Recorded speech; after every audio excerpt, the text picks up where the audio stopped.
মহাভারত আর হিন্দু ধর্ম বারবার বলে জীবনে দুটো জিনিস কখনো করো না, জীবনে কখনো স্থির হতে যেও না, জীবনে কখনো পিছিয়ে যেও না। এই দুটি জিনিস দেখুন, স্বামীজিও যখন স্বামীজিকে আমরা দেখছি কিভাবে হিন্দু ধর্মকে একটা নবকলেবর দিয়েছেন। আজকে যে হিন্দু ধর্ম আস্তে আস্তে আস্তে একটা জায়গায় দাঁড়াচ্ছে, হিন্দু ধর্মকে যেভাবে স্বামীজি পরিভাষিত করলেন, যেভাবে একটা প্ল্যাটফর্মে নিয়ে এলেন, সেখানেও কিন্তু স্বামীজি ধর্ম অর্থ কাম মোক্ষ এই চারটের কথা বলছেন।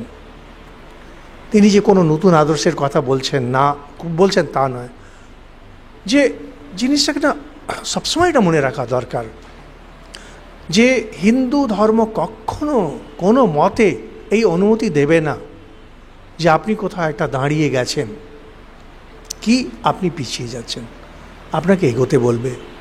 প্রত্যেক দিন যদি আপনি না এগোচ্ছেন ধর্ম অর্থ কাম মোক্ষ, তাহলে কিন্তু আপনার জীবনটা বৃথা গেল।